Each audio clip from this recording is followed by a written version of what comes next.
IVF ట్రీట్మెంట్లో వేరే వాళ్ళు eggs వేరే వాళ్ళు స్పర్మ్స్ మిక్స్ అయ్యాక గమిట్ మిక్సింగ్తో మీ బేబీ మీది ఉండదు అని మీరు భయపడుతున్నారా? అందుకే మీరు ఐవీఎఫ్ ట్రీట్మెంట్ తీసుకోవట్లేదు.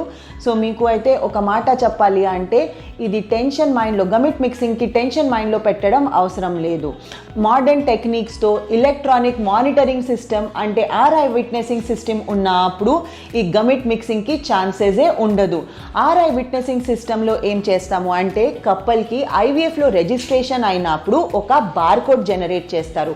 That barcode is specific for that particular couple. IVF ట్రీట్మెంట్లో ఏది అయినా ప్రొసీజర్స్ ఉంటాయి, అంటే egg collection procedure, embryo transfer procedure, ల్యాబ్లో ఇక్సీ ప్రొసీజర్, అన్ని ప్రొసీజర్స్లో ఆర్ఐ విట్నెసింగ్ సిస్టమ్ ఒకవేళ యాక్టివేటెడ్ ఉంటే that barcode is specific for that couple.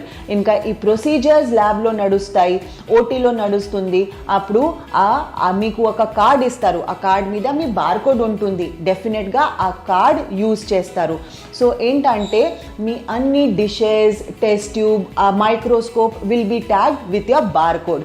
So ల్యాబ్లో మీ గమిట్స్ హ్యాండిల్ చేసినప్పుడు, అంటే మీ ఎగ్, మీ స్పర్మ్ హ్యాండిల్ చేసినప్పుడు మీ టెస్ట్ ట్యూబ్, మీ dishes will be tagged with that barcode.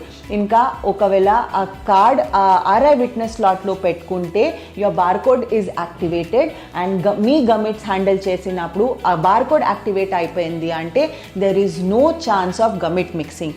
At the same time along with this electronic monitoring system there is also human witnessing simultaneously that goes on.